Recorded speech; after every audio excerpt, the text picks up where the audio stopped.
Kevin Owens, host of the Overseas Famous podcast, here to personally invite you to subscribe to our official Patreon. Are you guys ready to take your podcast experience to the next level? Well, with our Patreon, you can do just that. And the best part, pricing starts at just $1. It's like a pack of gum. Less per month. By becoming a Patreon member, you'll unlock a world of amazing perks. We're talking merch giveaways, signed items by our guests, shout outs on the podcast, exclusive content, and so much more.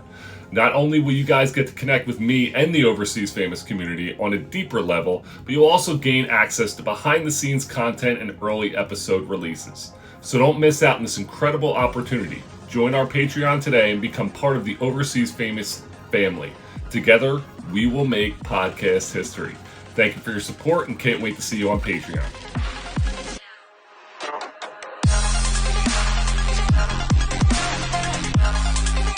Hello, everyone. Welcome to the Overseas Famous podcast. I'm your host, Kevin Owens. Today, joined by Decorey Jones, a pro basketball player, now a professional agent for Dream Catch Management. We are excited to have you here. You have some wild stories, so we're really excited. It's going to be a great episode. So thanks so much for joining us today. Hey, thank you, Owen, man. It's been a pleasure. And, like we talked before, you're providing a platform for, voices to be heard. And, maybe these players can, listen to your podcast and be able to navigate through the bull, right, in this industry. And also take some, nuggets, for them to take with their career to prolong it. No, I totally understand. We were talking a little bit before we hopped on just about like what this platform and like having this platform to share with athletes. And that's the goal, is to get these other people who might hear our stories and be like, oh, how do we navigate? And you have some really good, like we talked about before, like the ways that you could almost bypass the bullshit. You can almost take that shortcut around the bullshit when you're playing overseas. So that's really a good, so we want to use this episode as almost a guide for overseas athletes, along with some incredible stories. So let's start off, right off the bat. You talked about how your road to pro basketball was different than most people's road to pro basketball. A lot of people talk about that, but with overseas, I always find that when you shake things up and then you kind of like throw out the dice, things land where they will. So you have guys who are top level college players or like highly recruited high school players. I had a conversation with a high school guy the other day, and they're like, well, like almost like coming at me and be like, well, I averaged more points than you did in high school. And I was like, my dude, like no one gives a fuck about high school. Like you move on from high school, no one's gonna care like what you averaged in high school. Like that doesn't matter anymore. I was like, that's a lot of people will do great in high school.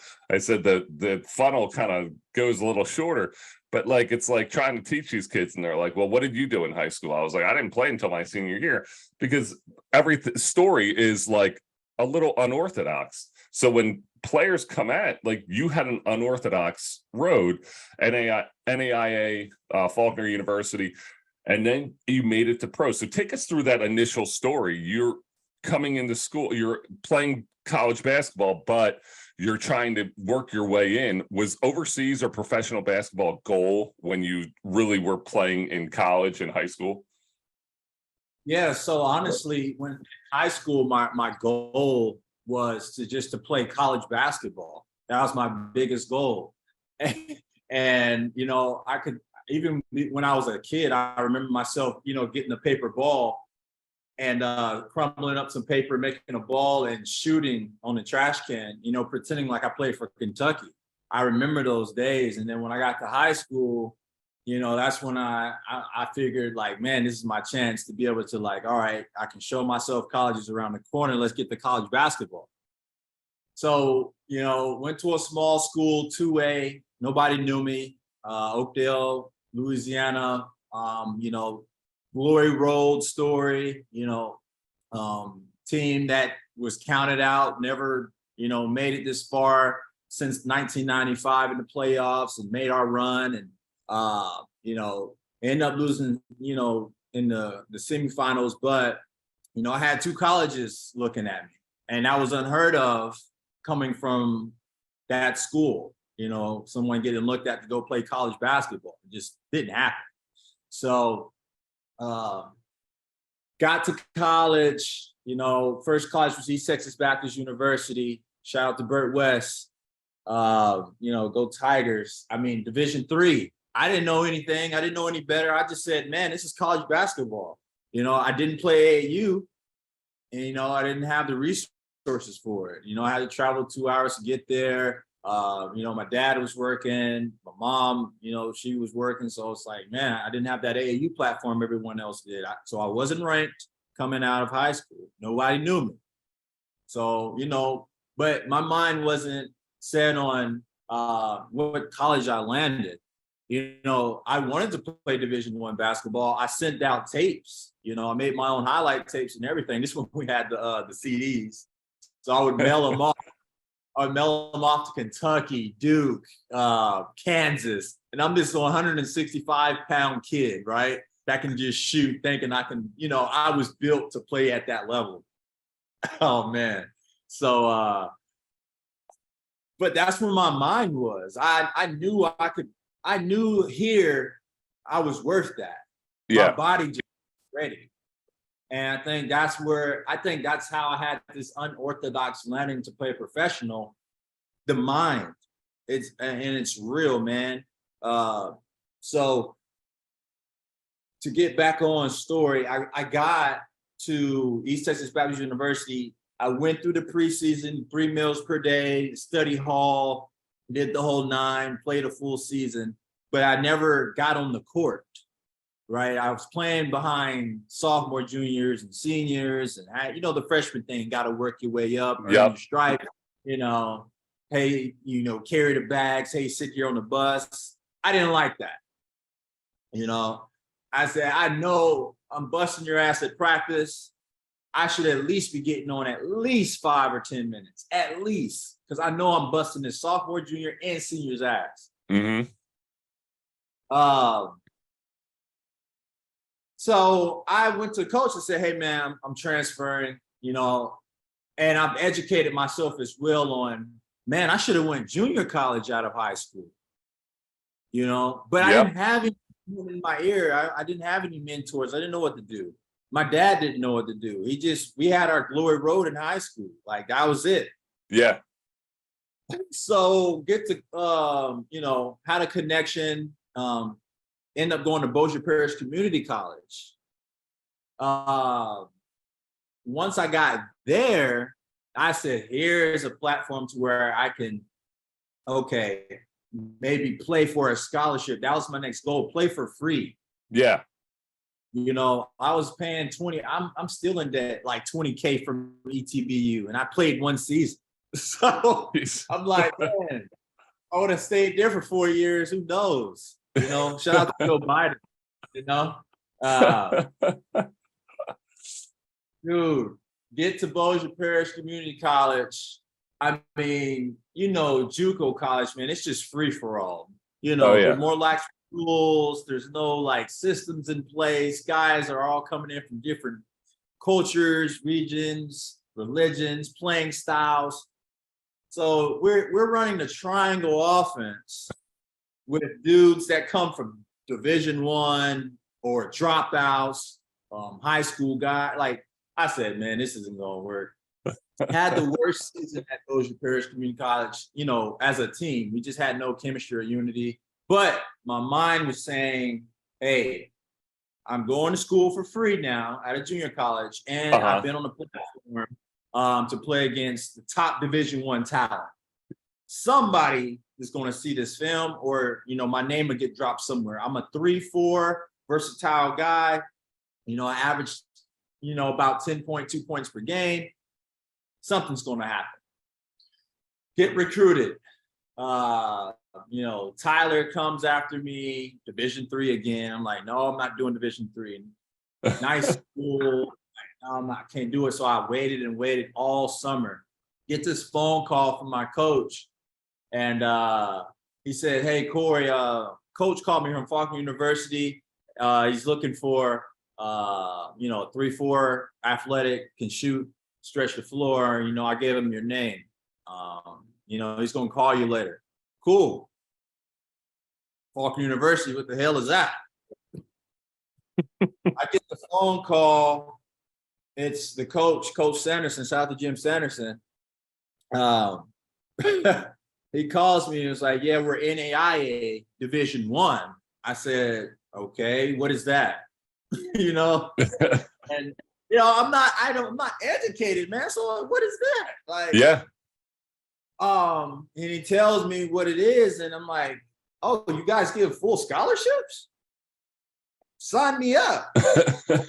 And also, he flies me out to a tryout because he see my highlights from my Juco. Flies me out like that following weekend. I think once I got on there, we do the campus tour of one of the players, Mil Naganagan, African guy, 6'8", strong, buff dude. I walk in the gym, I see the shooting gun. I'm seeing the weight room. I'm like, dang, like, you know, I'm coming from a small town in Louisiana. I've never seen this stuff before at a high level. Uh-huh. You know, our shooting gun in high school, the ball rolled down this rail for me to shoot. You know, I'm like, wow, this is awesome. Like the NAIA looks like a Division I school to me. This is my Kentucky. Yeah. Workout, kill it. He offers me a scholarship right after the workout. Right. So I'm like, bad. So didn't sign yet because I'm like, this vocabulary, you know, I was, you know, kid, I'm nervous. I'm like, there's too many numbers going on, coach. Let me run this by my, you know. Man, I get home, you know, prayed about it, show the family. I'm like, man, let me write off on this. Sign, you know, no one else offered me. You know, I'm like, I gotta take it, man. I gotta take it. Get to Faulkner University. Lord, probably the hardest 2 years of my life as a basketball athlete. I've never went through a training harder than that before. You know, I'm coming in as a 2. I'm coming in with the mindset like I'm going to bust everybody ass like I was before my past 2 colleges. And I was humbled. I had guys that came in as freshmen that were already adapted to the system, juniors and seniors. I mean, yeah. So juniors and seniors were like groomed. Mm-hmm. And then I was coming in as a Juco guy. So it was a unique operation because Jim Sanderson operated at the D1 level. Preseason weights, 3-mile runs, 2-mile runs, got to meet these times. We was up 5 a.m., 6 a.m., you know, working 2-3 workouts a day. And it was probably the hardest training I've went through, put my body through. Yeah. I came in as a shooter or 2, and you know, when he put me to the 4 strictly in the 5, man, it was hard to adjust. Mm-hmm. I didn't know work. I didn't know reverse pivot, none of that stuff. My body was still like, you know, developing. I was a little beefed up, but I was shooter. I was Ray Allen beefed up. I wasn't like 4-man built. So, man, I was actually ready to transfer to that college because I didn't understand what hard work was until I got to that level. Yeah. You know, our mind, you know, thinks that we're here until someone, you know, it's like, nah, dude, there's levels, right?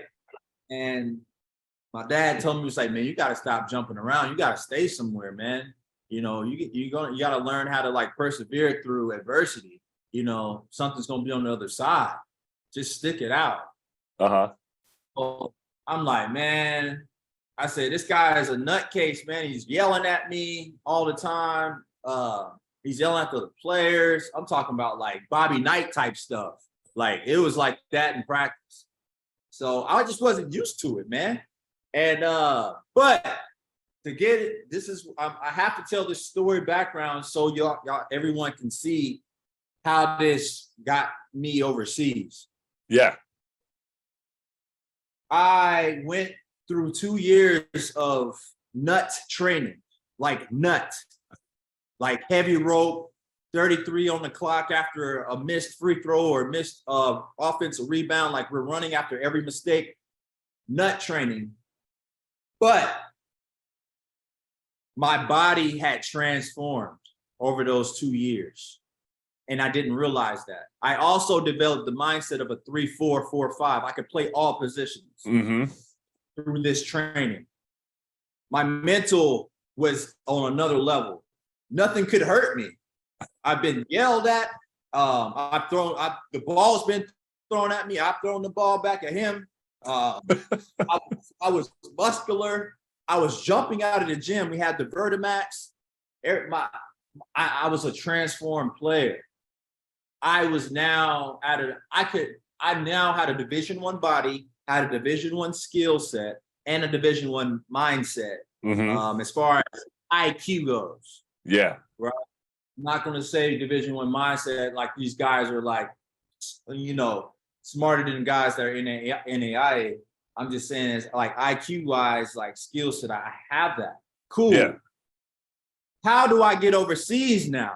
Because I've seen that what's possible. I've been able to go from 2A all the way to a full paid scholarship. Let me see if I can play professional basketball. Let's just try, see what happens. Because I had this imagined, and I have the video. I'll show you. I'll probably send it to you after this interview. Yeah. I have a video with me talking to the guy who was walking me around in the recruitment, and we became roommates after. But I have an actual video saying, I'm going to be playing professional basketball. It's going to be awesome, right? We're going to be playing basketball. We don't have to worry about school. We can just play and get paid, right? And you're going to. I have that video. This was junior year of college. So, man, I graduate. And I'm like, man, how do I get overseas? And this is where the story starts. Coach is like not even thinking about helping me out to get overseas. He's just going after the star player, Chris Pollimore. He's been with him since freshman this year. Never acknowledged overseas with me. This is a coach who told me, like, you're not going overseas. You can't even rebound for me. He was told that because I tried to do the athletes in action thing. That's like this overseas Christian foundation that goes after players. Hey, come on this Christian tour. We're going to spread the word, but also we get to play against overseas teams. And we've had guys get confidence.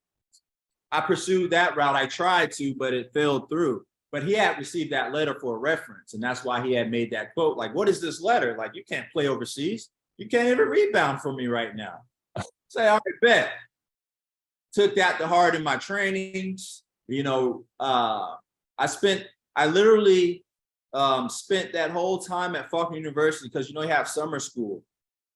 I actually pretended that I was a summer school student just to have accommodation at the dorms. They didn't know I was staying there for free. No, and this is the first time I'm ever telling this on live on TV. I'm doing free now, they can't get it.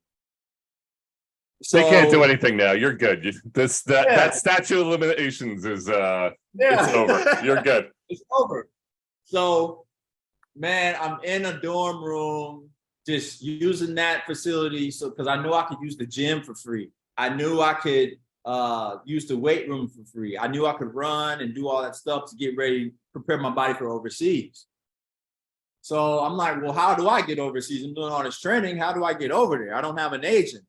Yeah. So I'm like, well, let me do the same thing I did at high school to get to college, Division III, Division II, whatever.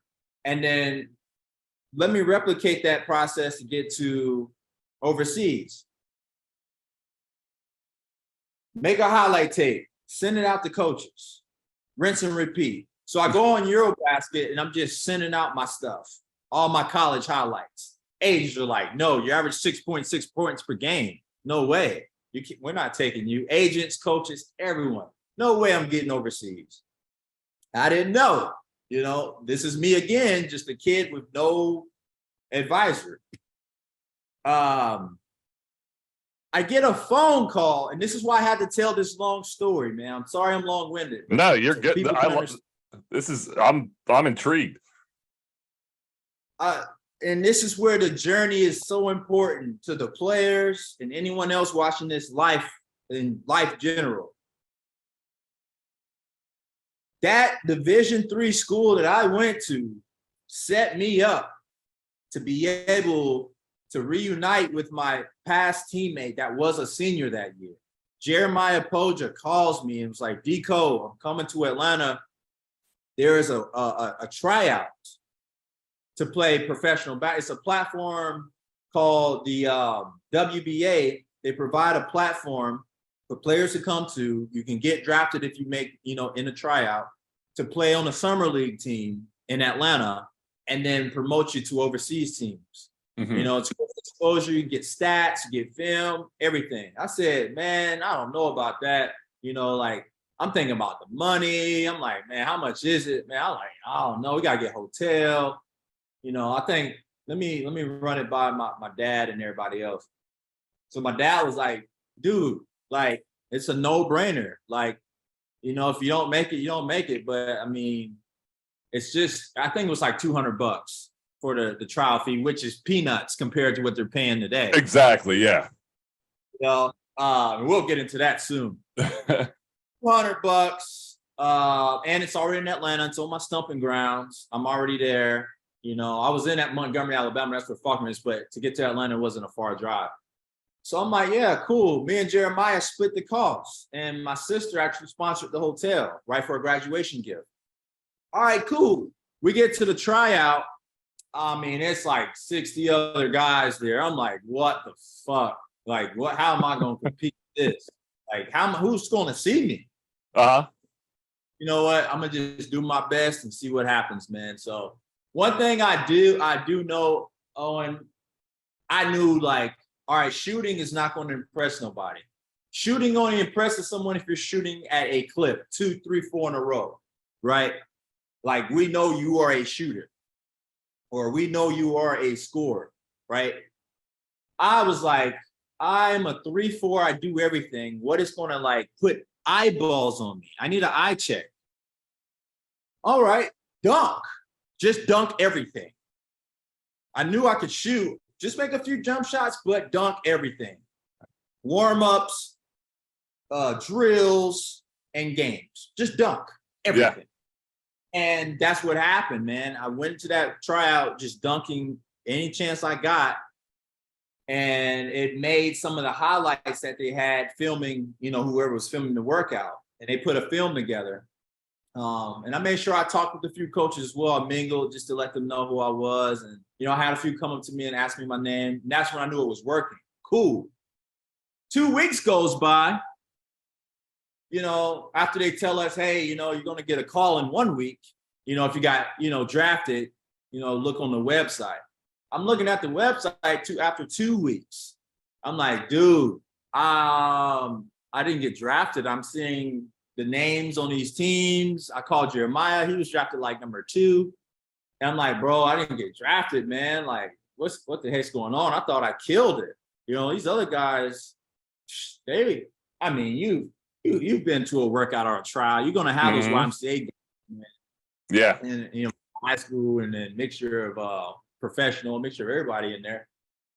Like, Jeremiah, man, I don't know what's going on, bro. I didn't make it, man, but it's all good. I didn't get no call. It's all good. Congrats to you though, man. You made the team. So it's graduation night. Graduation comes.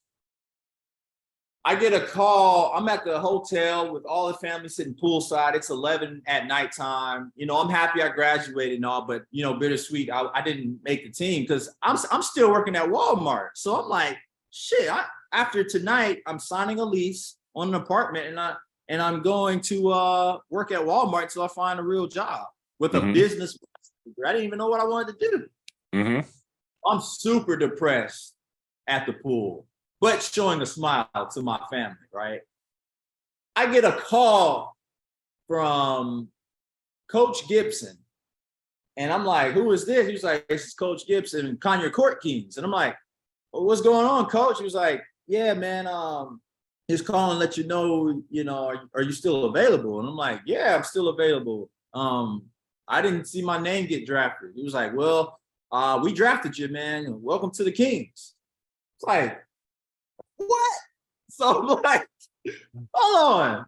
So 11 o'clock at night, man, I'm like, yo, I'm signing my life off tomorrow to apartment buildings in Walmart. So I said, Coach, thank you for the opportunity. You know, I stayed calm, but when I hung the phone up, I went ballistic. Just ran, was crying, dropped the phone. You know, all my family thought something was wrong. Like, what's wrong? What happened? Da, da, da. Man, I just got drafted. I just got drafted. And felt like the NBA draft that night, man. Yeah. Won't lie to you. Semi-pro basketball felt like I got drafted by the Atlanta Hawks that night. Mm-hmm. From that moment, I knew, all right, now my belief level's here now. I've seen the power, right? Okay, my process is working on how to get to, okay, I got the semi-pro. Now let me get stats and highlight films and do well here and network to get overseas. Here's my chance. So meeting someone at that Division III was my pathway. It wasn't my final stop. It took me to meet one person to change my life path to get to professional. If I wouldn't have went to the East Texas Baptist my first year, I wouldn't be telling the story. Mm-hmm. Jeremiah Poja changed my life path. All right, semi-pro happens. I go through 3 months. I think it was from June to August. Yeah, June to August. A little bit into September, go into the season, and man, I do very well. You know, I was like averaging 16. I was dunking everything. I had a decent season. So I'm like, all right, I need to take these highlights and send them out again. Do the same thing I did. Right now, they can't say 6 points per game. Yeah. Man, I'm sleeping in a hotel during this whole process with 3 other dudes. Like, we're rotating on which bed. Like, all right, I got bed tonight. Like, I'm at Motel 6. And, you know, I had a guy, Cordell Bethany, shout out to him.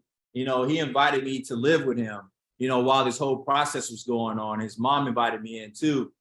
So I'm sleeping at my teammate's house while I'm networking. I'm talking about from this point on, 7 a.m. to 7 a.m., dude. I'm not exaggerating. I'm pushing shit out. I found out the key was Eurobasket. Go on, find the coaches' names, copy and paste them onto Facebook, and hit them from there.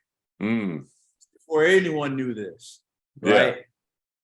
I would do that. Then I would go on to FIBA.com. FIBA.com would give me the agents' names, right? Got the agents' names. I would hit them. Copy and paste WBA highlights, Faulkner highlights, everything else. Man, I'm getting nothing still. No. I'm like, bro, what the fuck's going on? Like, how do I go overseas? Like, what do I got to do? Uh-huh. And you know that when August, September comes around, you're seeing Eurobasket, this guy signed, that guy signed. Instagram. Worst time of the year. First time of the year, August, September. I'm like, yo. So now I'm like, man, I don't know if this overseas thing is going to be it. So I'm in church. Church message was like, you know, if you got a dream, stick to your dream. Like, God's giving you a vision, you know, plant the seeds, wait for the harvest. That was the message, no bullshit.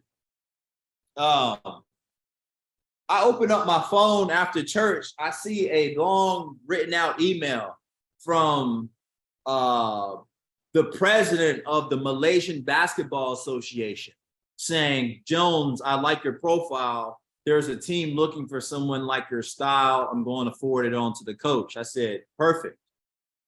He gets my profile. Coach hits me the next day and was like, hey, Jones, we like you. We want to bring you in. We like your style. What is your salary? So I'm like, oh, fuck. I wanted to play overseas basketball, but damn, what do I say? You know, no advisory. Again, no advisory. Don't know what to say. Don't know what to do. Call my teammate that I'm sleeping in the same roof under. I'm like, hey, dude, I finally got an offer to play overseas. I don't know what to say. How much money should we say? You know, I don't know. I didn't know Yeah. my worth as a player. I didn't know my value after being told 1,000 times, and I don't know what they make in Malaysia anyway. He's like, I don't know, man. Just tell them $1,000 a month because we're kids. Yeah. Like shit. Yeah, this is more money than we're making now. That's on that Price is Right shit. You got to just make sure that you hit that number without going too high. You're just like, let's just.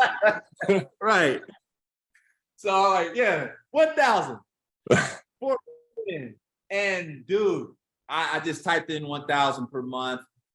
I get out, I get the contract, and I sign off the flight. I get my flight itinerary. I'm hyped.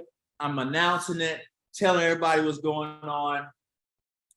The flight itinerary was in military time. I didn't know what military time was. I looked it up on Google. I mistaked it. So I mistaked. I think it was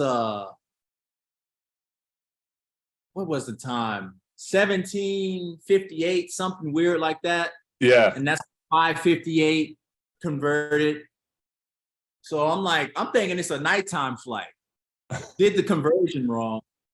So I'm thinking it's at 5 p.m. I get to the airport around 9 because I'm thinking that the flight's at 9 p.m. that night.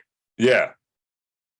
They said, well, Jones, that flight left at 5 p.m. today. It's gone. Like, I'm crushed. I've missed my flight to the first opportunity I've ever had in my life to play professional basketball. You don't do that. You don't miss your plane. Yeah, that's a rough one. Yeah. I'm home. My sister's driving me home. It's a sad ride back home. I'm crying, dude. Like, I'm not letting her see it, but I'm like, turn this way. I'm just crying because I know this was my only shot. Mm-hmm. The season starts in 3 days, and it takes a day and a half to get to Malaysia. Yeah. I'm calling, need to rebook. Sorry, Korean Air doesn't have any more seats on the first flight. Or it was either or, man. One flight had no seats, and the other flight that's connecting didn't have any more seats. Either or was sold out each day I called. Mm-hmm. Bro, I just put my head down and prayed. I said, God, just open up the seat, man. Please. I'm not gonna mess this up. Just open up the seat. I called one last time, man. I called one last time because the coach was like, we're gonna have to go with another player. You can't get here. You know, I made one more last call. Lo and behold, man, they were like, hey, we got seats open. We can put you on. Thank Jesus. Dude, I get on the flight. I get to Malaysia. And dude, my mindset was like, I have to go. There is no way I'm screwing this up. Yeah. Whoever's in front of me is getting the business. Because I knew this was my only shot. I knew if I proved myself on the professional level against, and it was against the Westports Malaysia Dragons. That was a really big team. You know, there was the number one team in the ABL back when the ABL was the ABL. Mm-hmm. I don't know what that shit is. Basketball league is trash now. But so I'm like, okay, I'm going against one of the top teams for the first game of the tournament. So Malaysia basketball, they usually do tournaments where it's an invitational. Teams that want to develop their locals can bring in, you know, two imports. So you can have a team from Singapore, you can have a team from Malaysia, you can have a team from Brunei, all types of different surrounding areas to come in and make their own team of locals and having two imports and playing this invitational tournament. I get to play against top tier competition my first game. Oh yeah, I'm lighting y'all up. 21 the first night of my season. I knew I had to make a good impression, and I knew I needed film so I can get to the next overseas job. Mm-hmm. So I rinse and repeated, man, this process. And, you know, I did well in Malaysia. I made the tape. I did the same thing, just message, sent it out. Malaysia turned into Mongolia. Mongolia turned into Spain turn into Australia. Australia turn into Chile. Win a championship in Chile. Go to Argentina. Argentina turns into Japan. Japan B2. Now I'm like, yo, I done came from Faulkner University, 2A high school. Now I'm playing in Japan B2. The guys are making 15, 20K a month, right? I'm like, okay, shit, I'm making 6 figures now. Mm-hmm. Right? I've done it. Then COVID happens. This is where we get into this, the crazy shit of overseas basketball. I did the overseas, so usually I did the Southeast Asian tour, basically. Yeah. So, I tell players all the time, stay in Asia, there's going to be a Yes. job. So that's what I did. I went from a Japan to an Indonesia, played in the Indonesian tournament. Indonesia turned into Thailand. Thailand happens, it's 2020. COVID happens, and I get a phone call, or all the players get this notice saying, hey, your contract's been cut. Government has issued that we got to leave the country, and we can't continue to leave. I'm like, damn. So that happens. I'm like, well, shit, how am I going to get home? Do I want to even go back to America? It might be safer here. Yeah.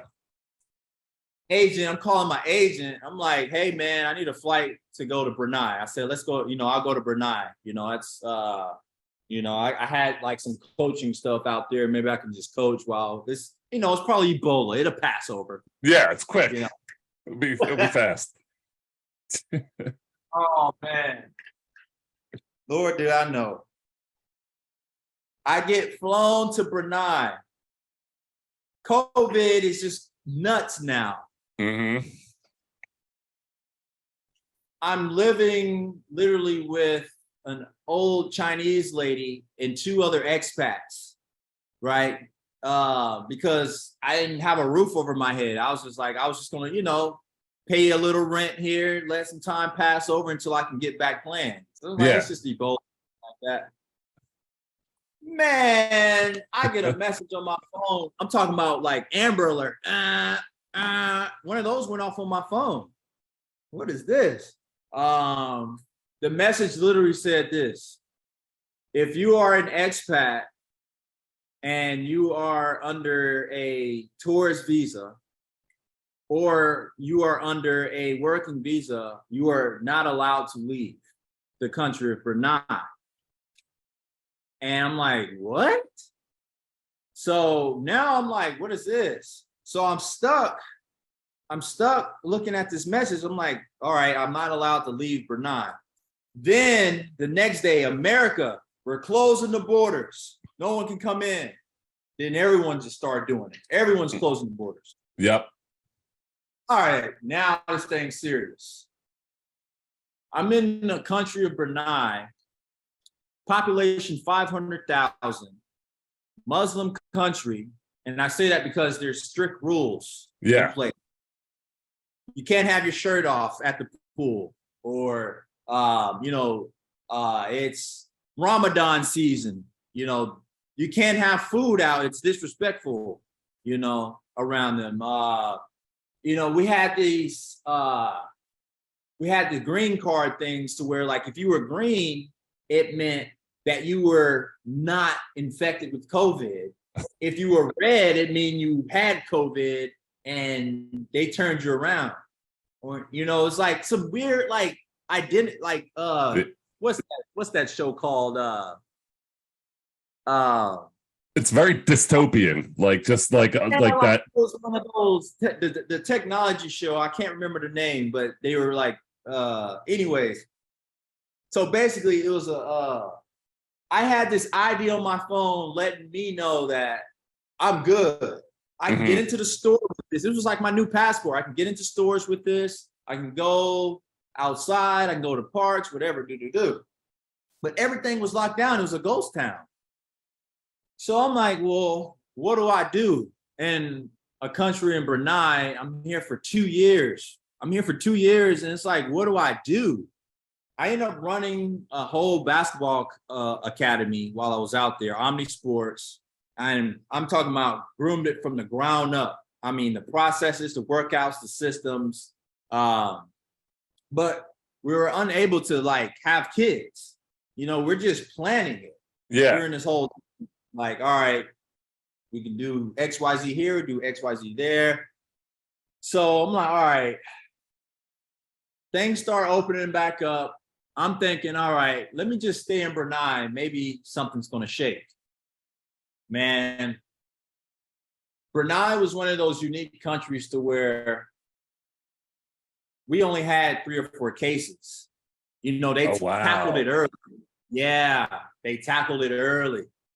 So the process that we had was not letting people outside. They closed down all the stores. You couldn't go outside. We did that early. America, all these other countries, they figured it out late, right? It went out of control. It's too late. I think Brunei and about 3 other countries were the only countries in the world with like lesser than 50 COVID cases. I went a full year in Brunei with 0 COVID cases. So I'm like living this la la land reality, like, dang, like I'm living a good life here in Brunei. Everything's wide open after the first year. But overseas, I'm seeing chaos. People dying, people in hospital beds. COVID is still happening. Mm-hmm. So we're full on. Academy's taking off. I'm talking about 30 kids per class. I got 3-4 sessions a day. I'm thinking about, you know, coaching for the national team. I'm thinking about everything. So I'm like, okay, I might as well become Brunei. You know, life is good right now. Brunei is a country to where like you can buy a 4-story house, have a pool, and pay $1,000 a month. Like live. I mean, I'm talking about that was the cost of living out there. It was crazy. So I'm like, I'm gonna live the good life out here. I'm cool. Yeah. One case breaks out. So Malaysians start coming in, migrating into the country because, you know, it's good life over here. Uh-huh. 1 case, 2 cases break out because of, you know, migrants. And then 3 turns into 40, 40 turns into 80, 80 turns to 120. Now Brunei, you know, it's a sultan. The sultan's out there. So what he says goes. Yeah. The Sultan makes an announcement saying we're shutting the country back down. And I'm like, dude, like we were open for a full year with no cases, and now we're going right back to square one. So I'm stuck for another, and this, I'm on year 2 now. I'm stuck for another 2 or 3 months, and my employer's like, hey, we can't pay you anymore for the academy, like, and we can't pay for your housing or nothing. So I'm saying, well, what happened to the money you were getting from all these camps we did? You said you was going to put that for backup in case COVID broke out again, you'd be able to pay us still. Yeah. Oh yeah, you know what? I know what you did with the money. Don't worry about it. You know, you pocketed, right? Shout out to Omni Sports. You know, like I'm like, dude, like I'm talking about the whole staff left after that. Like he couldn't pay anybody. He couldn't pay housing. He couldn't pay my salary. And I'm like, man, you couldn't pay somebody that built your company from ground up and turn it and gave the American flavor to it, right? I attracted audiences in as well. Like did a great thing.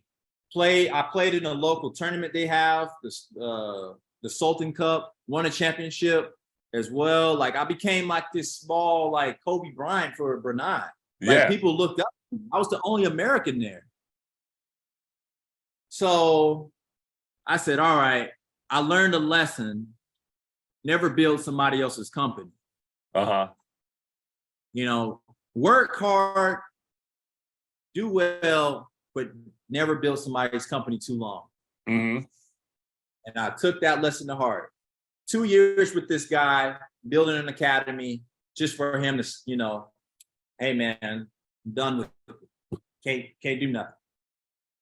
So Wow. it's 2 years, and this is Europe. Remember, you can remember this. Teams were still trying to play during COVID. Oh And yeah. they would use this language saying, yeah, but if you miss out on a year, it's going to look bad. All the teams are going to take the players who took the risk of, playing the COVID year over you. Mm-hmm. I'm not listening to you, man. Like,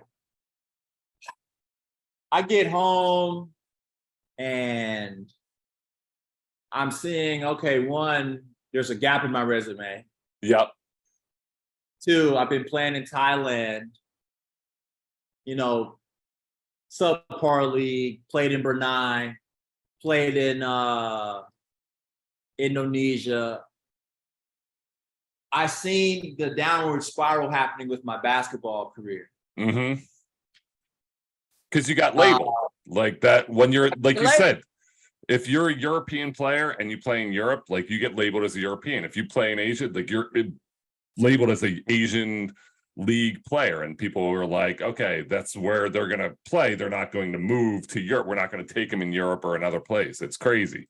That label is wild. Yeah. And I was labeled, okay, high level profile guy, but man, the countries that were giving me offers, 2K, 1,500, 2.5. Mm-hmm. I can't do that. Yeah. I can't. Especially when you've been up here. I've been up here. I can't do it. Yeah. And I have that right to say that now. And, Darian Carthorne, man, guy, he took me under his wing. He was, someone like me, played professional basketball, but he ended basketball early because he knew that, man, if I get into, a great job in America, save my body, be able to leverage what I know here, stock market, whatever the case may be, the job he's at now is like, he taught me that, man, there's life after basketball. Mm-hmm. So some basketball players are like so fixed on, man, I'm going to play until the wheels fall off. And that's the wrong mindset to have. Yeah. 100%. No, you need to play. You need to get rid of basketball before basketball gets rid of you. And what I mean by that, Achilles injury. I don't know. You're losing loved ones back at home, and you're not there. Anything, right? So it's like, hey, get rid of basketball before it gets rid of you, or even salary. Like, you're not getting the right salary that you think you're worth. You're wasting time. Mm-hmm. Because when you go back to America, what happens? You got to start all over. You got to build your resume in the corporate world. Yep. Dude, I said, all right, I'm gonna take this leap of faith. I'm gonna put basketball behind me, because I'm seeing how much money guys are making that aren't playing basketball. Yeah. And how happy. Man, I said, Darian says, man, you need to get into sales. I said, all right, what do I got to do? He said, man, get you a full-time job. Just get your feet on the floor. Mm-hmm. All right. I'm back at square one now, Owen. I'm looking for work. I called my old college coach, Coach Allen. I said, Coach Allen, I don't have nowhere to live, man. My bank account's dry. And that's another thing I forgot to highlight is, like, after professional basketball, it's like, you don't know what to do with your money. Yeah. So, the stock market boom happened, blew my money there. Yep. Started blowing my money on trips, started blowing my money on, not having a job. You're eating like a cow. Mm-hmm. Going in the stores, buying it, because you see all this money in your account. You're like, I'll get it back. Yeah, you'll get it back. Yep. I was used to that. Yeah. Man, I wasn't getting it back. So I see my bank account, man. I swear, man, it's the first time I seen negative in my bank account. First ever time I seen negative in my bank account. So I went to 6-figure basketball player to negative in my account. Mhm. And I'm working at Dick's Sporting Goods, living with my college coach. I'm living in a basement next to his dog, working 9 to 5, making $17 an hour. Yep. You said it. You hit it on the head. Like that's the biggest thing is like when you have to reprogram your mind to accept like, hey, there's not money coming in, but we're so used to it because we always have that next thing. You always have something else lined up, and it's like, how do you reprogram your mind to not spend like you have it when you're when you get to that post-career life? It's very tough to reprogram your mind to do such a thing. Man, reprogramming the mind, man. And that's what I want to touch on. I was humbled again getting to that Sporting Goods job. I appreciate it. It made me appreciate every dollar I made. Yep. Because I knew it was survival mode now. $17 an hour. I got to get out of this hole. I don't know what I want to do with my life. I can't get back overseas right now because I don't even want to put my body through that anymore. Yeah. And that was another thing. Part of these 2-3 days, 2 or 3 times a day workouts and waiting on a job, not knowing where I'm going next. I played in 18 different countries. So I'm like, I'm tired of not knowing the unknown. Yeah. Just got tired of it. So Dick's Sporting Goods, I do that for 6 months. I get promoted, $3 raise, right? I'm at 20, right? Yeah, we'll give you a little bump. Here's $20.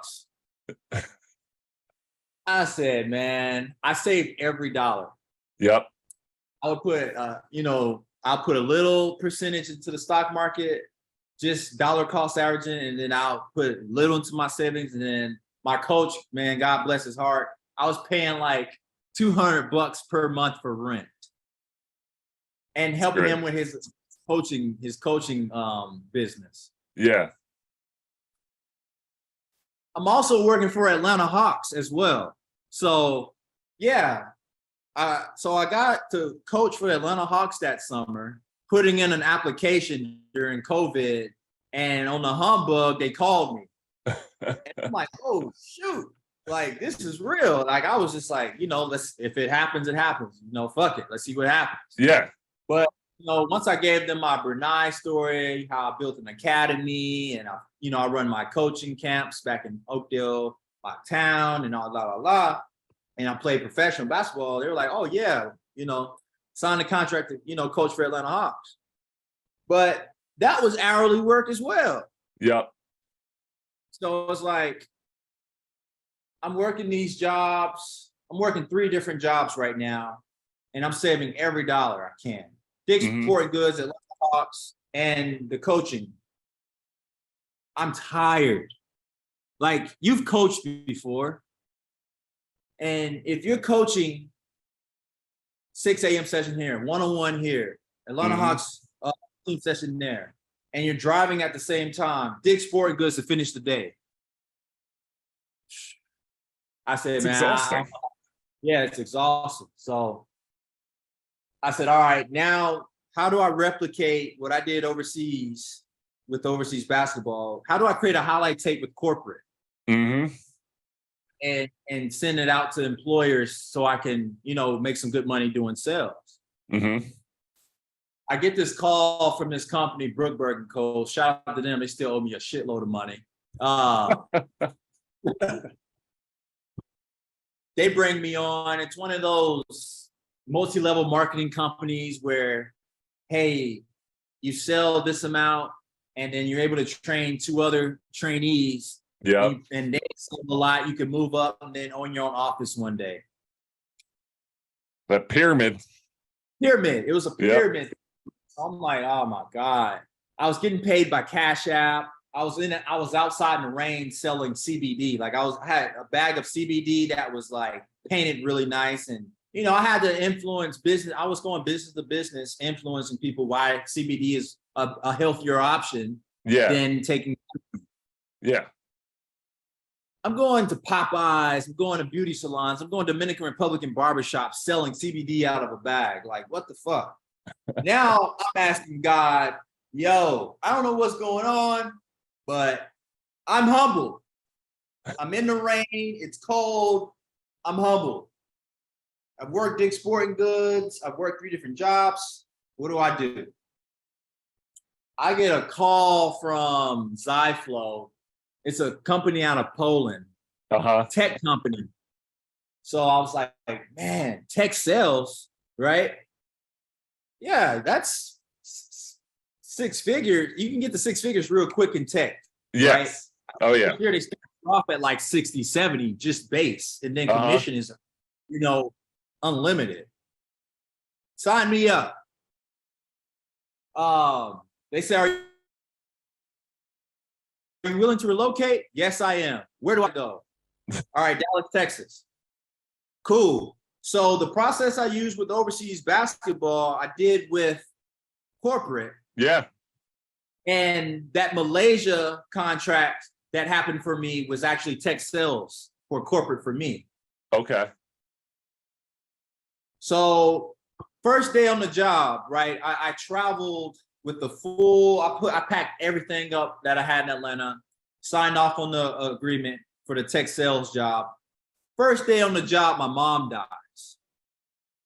Wow. So now I'm like telling my employer, like, hey, I gotta go. Something's wrong with my mom. I gotta go. Now I'm like, all right. I hopped on the first plane that was available, got on the flight, got to Jacksonville, find out she's gone, right? She's dead, gone. Now wow. I'm so sorry. Yeah, man. Thank you. I'm ripped apart. And I'm like, damn, I don't know if I'm gonna have a job when I come back home. And I have a car full of a whole lot of stuff that I don't have an apartment. All my stuff is in that car. Like, I can't even see my rear view. So I don't even know if my stuff is still there. So I'm like, man, now I'm like, yo, where's my life going right now? Overseas basketball's done. My mom's gone. I've relocated to Dallas, Texas, where I don't know anybody. My life is just, and I'm broke, right? And I'm broke. So I'm like, all right, you know what I'm going to do? I'm going to put my head down and I'm going to just, I'm going to go back to Dallas, Texas, and I'm going to have a mindset of, I'm going to do this for my mom, and I'm going to do this for the legacy. Yeah. I'm going to do this, and I'm never going to be in this position ever again. I'm going to make sure this never happens again, to where I'm dependent on people. I'm building other people's businesses, companies. I'm going to control my own responsibilities and destiny. Yeah. I got back to my job. I looked at my bank account. I had $3,000 they had forwarded to me. Like, they paid me. They paid me, and I didn't work a full month. And I was like, damn, if I'm making $3,000 and I didn't work a single hour, yeah, I have the power with this industry. I said, oh, I'm going all in. I'm all in. What do you need from me? What do I need to do? I'm at work, first one at work, last one to leave every day. Till this day, I'm still working at this company. And my life has changed. I now work tech sales. I have my own place. My management company is taking off. I get coaches, agents, players hit me every day. Everything is inbound now. I'm not outbounding. All those connections I had overseas, 18 different countries, I'm leveraging. I'm leveraging. I'm using this now. And everything down is, is irrelevant. I want a healthy body, but this right here is gonna make me thousands, millions. Yeah. I want to prove also, it's like, I'm more than an athlete, man. Like, we think basketball's our end all be all. And I had to get out of that mindset. Yeah. Well, your story, you talk about like every time you seem to be backed in a corner, you responded in the most positive way ever. And that's something that, it's like we are bred to think like that. Like you kind of, it's like we take our lumps, and it's just even like basketball as a game. You sit there and take your lumps, you get knocked down, knocked down, and you pick yourself up. But like when we're backed in the corner, like I always say, we're dangerous. Like you're a dangerous person. That value thrives when you have nowhere else to go. Like we can think that way. Not many people can think that way, to say we've put ourselves in the corner. A lot of people will just quit or turn to something that's negative. We get it back in that corner and we are like ready to fight. We're ready to attack. And that's what your story has shown, is every single time you've kind of been back in that corner, you've responded and come out stronger. And that's that mindset that is so hard to achieve. But I think as athletes, we all possess that specific mindset. And that's a beautiful thing. And that's why your story is so compelling to an audience, because you have shown when you're back down, you're going to respond. Yeah. Yeah. And that was another reason why I'm able to be #1 in sales today at my company. I have a mindset that they don't have. These are people, they just read out of a book their whole life. Yeah. They haven't been stuck in the Bolivian desert on a bus in the night for 24 hours. Like I went through that stuff. I went through people not paying me for like 3 months, no salary. I went through an agent telling me I had a job and then it falls through. I went through the ringer, man. And once my mom died, oh man. And also the college basketball, what I went through with that, like, what else can hurt me right now, man? Yeah. Like, what else you got, life? What else can you do? So when someone tells me no on the phone, no, I'm not interested. It's not gonna bother me. Yeah. But it's gonna bother this person. Oh man, no one's on the phone. Everyone's telling me no. I'm having a shit week of sales. Me? Oh, I love it. Let's go. Like I'm motivated. I'm ready. Like, all right, next call is $1 million call. That's my mindset. And #1 in sales. And that's the mindset to have. And that's why what we do and what we talk about all the time is how valuable we as athletes are, and how we have wired our brains to accept negative and accept criticism and accept. I mean, you talked about your story of your college experience, and I had a coach who always said, like, do it because of me or do it in spite of me. And all those little lessons that you learned along the way have grown you into this mindset now where you are ready to attack the world and you are unstoppable. And that's why that story is just incredible, because you are an unstoppable human being. But it's taken that resiliency that you had to build up in order to achieve what you are now achieving. And now you're running a successful management company. You're killing it at your job. It's all these things were all paths to create a better and brighter product. And you are the epitome of that. And that's incredible to see. Yeah. And also it's just like Napoleon Hill says it best, man. He says, the failures that we have, the seed of achievement and success are going to match that. Mm-hmm. And exceed. Yep. And that's why we have to persevere when we have a failure. It's actually, it's a setup for the come up. There, and I've taken this mindset into, man, I can use this anywhere. I have transferable skills. I know how to talk to people. I know how to persevere. I know how to network. I know how to prospect. I know how to speak multiple languages. Yeah. I now have a work-life balance. And this is what players don't understand. Once you put basketball down, you actually have a real work-life balance. Mm-hmm. And you have a solid job. You know where your money's coming from. You got a roof over your head. Mm-hmm. You have you just have stability. And now I'm able to create. When your mind is in a better place, you're able to be a creator instead of survival mode. And I'm able to put this into my management company. What I've learned from tech, their processes, this is a $1 million company I'm working for.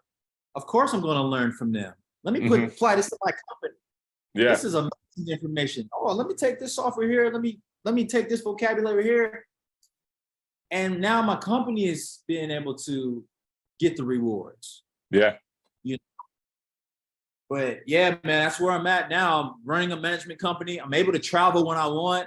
Yeah. I'm still involved with basketball, and I'm healthy. My joints aren't hurting. Tendonitis is flaring up. And there's a lot of players right now calling me just in limbo. And it's like, dude, just hang it up, man. You're in your 30s. Yeah. Stop chasing this. Yep. Or you got these guys who are delusional, who still think they can go to the G League or NBA. Dude, no. Yeah. The reality is you got to either finish with basketball, pursue a few contracts overseas, or get a regular job. No one wants to get a regular job. Yeah. Right.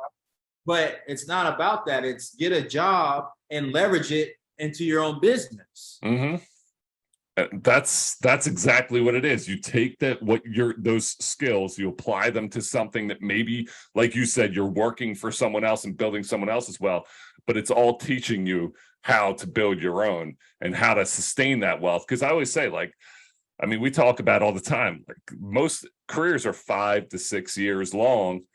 And guys could be making great money. They could be making million, like $1 million, 2 million. And that's great. I always talk about 3 million doesn't get you far. It really doesn't get you the rest of your life. It will take you so far, but you need to take that money and add to it. We're done by 35, 40 at the latest.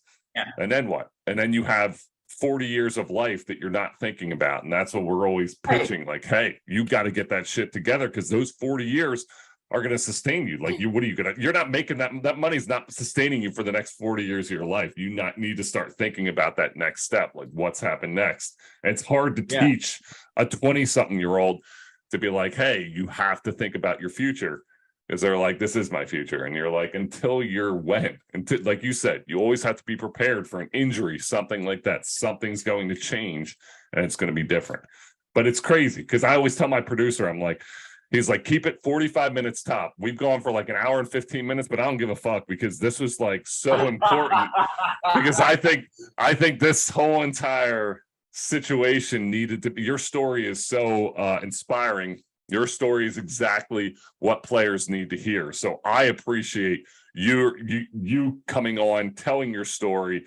And it was incredible. We appreciate you coming on, and we thank you so much for joining us today. Man, thank you so much, Owen. And like I said, man, I think it's definitely not going to be the last time we speak. Oh, hell no. We're definitely going to be doing some more work. Yep. I got some stuff on the back end with the company that's taken off, and I need guys like you, man. I'm going after, and people are coming after me too. That funnel is happening right now with overseas basketball. Yep. There's a guy now that's highlighting every salary in the league. And you seen that guy? Jose, yeah. I know Jose. Yeah, Jose. We got Jose. We got you for the podcast. We got we got management companies that are coming together now. Myself, and you got guys like Zach. You got guys like Venable Sports Management. You got all these guys like ourselves that are no, fuck these other old school agents. Yeah. Respectfully, we can do this too. Yeah. Because we've experienced it. We're finding jobs for play. I found guys jobs that their agent couldn't. Yeah. In the game for how long? I just signed a guy the other day for $3,500 a month. Hasn't played a full year. So I know how to use this, man. It's this. Yeah. The mindset and strategies and marketing. I know how to leverage. I know what to do. Well, I always said, like, how can you do something unless you've actually been there? Like, how could a lot of the people that we bring on, like when we talk about post-career planning and stuff, and all the stuff we're doing with the post-career management, all the people that are financial advisors, our mental health people, they've all played like professional soccer in Greece, or professionally overseas. Like, everyone's done it. And that's what I had the same mindset. I was like, why am I going to employ someone why are we going to bring on someone who's never played? Like, who's never understood the overseas game? They just kind of are like, went to school. It's like, school is one thing, experience is another, and experience will take you way farther than any kind of degree will. It's just about your experience. And if you don't have that experience, you're on the outside. And that's the toughest thing. People can sit there and be like, well, my degree got me in the door. No, like, I know people whose parents got them in the door because their parents had a lot of money and their parents had a lot of influence. The experience will get you further, because like you said, when you start going down that road and you say, hey, at the end of the day, experience will be here, and parents and wealth and all that bullshit will be down there. It's experience. Yep. It's what you've been able to accomplish with your life, and you're taking that and killing it. So, Decorey, thank you so much for joining us. This has been the Overseas Famous podcast. We love it, and we will talk to you guys next week.